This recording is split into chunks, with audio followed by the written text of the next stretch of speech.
What's going on, everybody? Welcome to another edition of Acts of Creation. And on this lesson, we're going to talk about some chord harmony, some chord progressions, and building riffs out of that.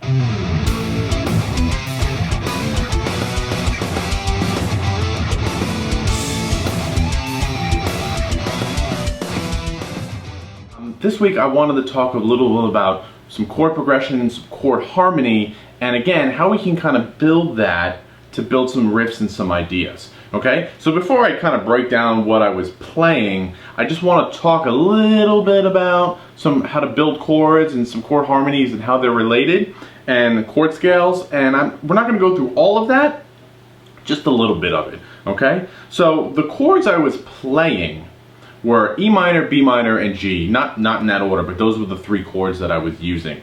And for simplicity's sake, let's assume I was in the key of G major. All right. So if you're familiar with your chord scale, maybe I'll put it up somewhere just so you can visually see it.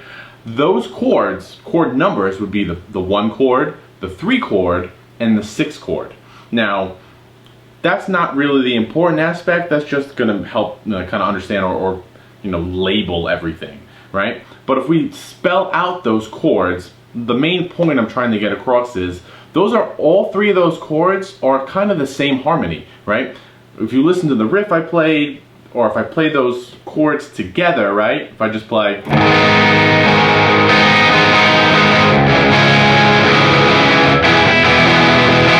you can hear that that's one idea, and it's not really moving forward anywhere, right? And you can tell by the riffs that I played in the beginning, right? Even the riff, and when I showed the single note ideas and the chord strum, right? It didn't really go anywhere. It was just an idea. It was kind of a riff. And that's because all three of those chords are the same harmony. They're kind of static harmony. They're not moving anywhere, right? So if we break down the spelling of how to spell those chords with the notes, right? A G chord is G, B, and D. And let's take a step minor third down to the E chord, it's E, G, B. And if we go up to the B chord, it's B, D, and F sharp. Now, as you can see, all of those notes are related to each other. All of those notes are a third apart from each other if we put it in one big line. And you can almost look at that all as one big E minor chord, or one big G chord, or one big B chord, right? Or a variation of, right? The notes aren't moving anywhere, okay? And that's really kind of what I wanted to talk about. And I'll make another lesson of like the other chords in the chord scale or the key, and how we can use those as forward momentums, but I wanted to start here, okay? So since all of these notes are essentially the same thing, we can use that to kind of build ideas and build momentum, and then we can add the other chords another time and take it somewhere, okay? So just a tuning note, on this guitar, I am actually down a step and a half. I'm in C sharp standard, right? So everything is lower by a whole step and then an extra half, a step and a half, or a minor third down. You don't have to detune your guitar to play along, and I'm speaking, as you can probably tell, of these chords as if I was in standard tuning, okay? If you want a copy of the riffs and this lesson, you can find the description down below, PDF and guitar profiles, okay? So I open up the kind of idea. It's kind of scalular in nature, but I'm just kind of basing it off that E5 power chord, right? 022. Right? Or if I'm familiar with like a E minor pentatonic scale or a G major pentatonic scale.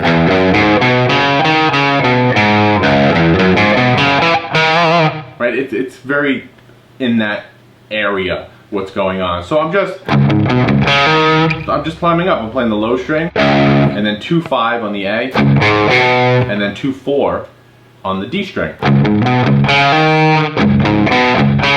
I'm adding some open palm utes in there, right? From there I'm just going backwards. Right? And then it goes through. And there, I throw instead of like power chords, I like to use thirds, major minor thirds. If I play a small, like for instance, the 5 and the 4, 5 on the A, 4 on the D, is a major third shape, or essentially it's outlining a major third. You can imply harmony with just 2 notes, and which is how, if you stop using power chords and you use these triad major and minor third shapes, that's essentially what you're doing, right? So we have this major shape, minor shape, the whole step apart rather than a step apart. So all I'm doing there, right? So I'm playing major on 5, so 5-4, stepping up to 7, minor, and then dropping down to 4.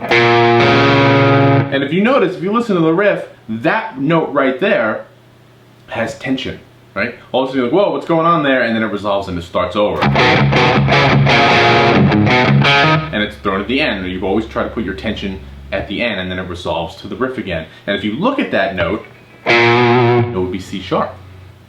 C sharp was nowhere to be found in the other chords that we've been playing, the E minor, the G, and the B, right? It's not there, which is why you feel that tension, okay? And again, we can talk about that in future lessons, but that's why that's there, okay? So essentially that's the riff. That's the first ending, I guess, of the phrase, and then I go through it again.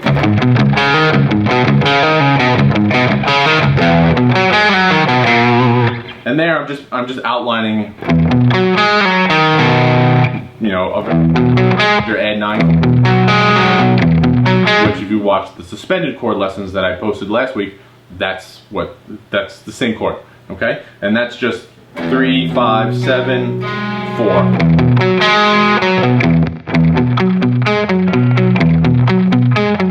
And we all know those chords. So I'm just going up, straight up that chord. And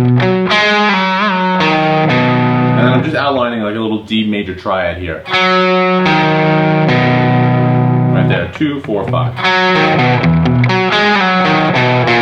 And I'm coming down, and again I'm landing on that C sharp.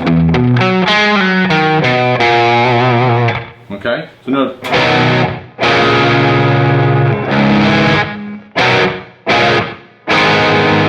Again, you have some of those outside chords that we haven't mentioned there, the D and the C sharp minor chord right there. It takes us right to the B minor chord, and now I'm just playing those chords again, but in a slightly different way. If I was going like more focusing on that E to the G, this part I'm just strumming B, E, G, right? So I have a B minor power chord, a B minor bar chord, I'm sorry. Right? And that's 2, 4, 4, 3, 2. And then I'm playing an E minor chord. O, 2, 2, open, open, open. To a G chord. Or a G open position chord, right? 3, 2, open, open, 3, 3.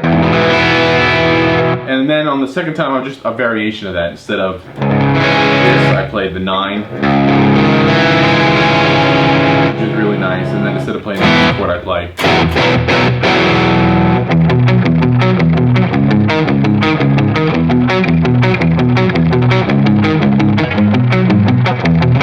So notice just, you know, playing it off the top of my head,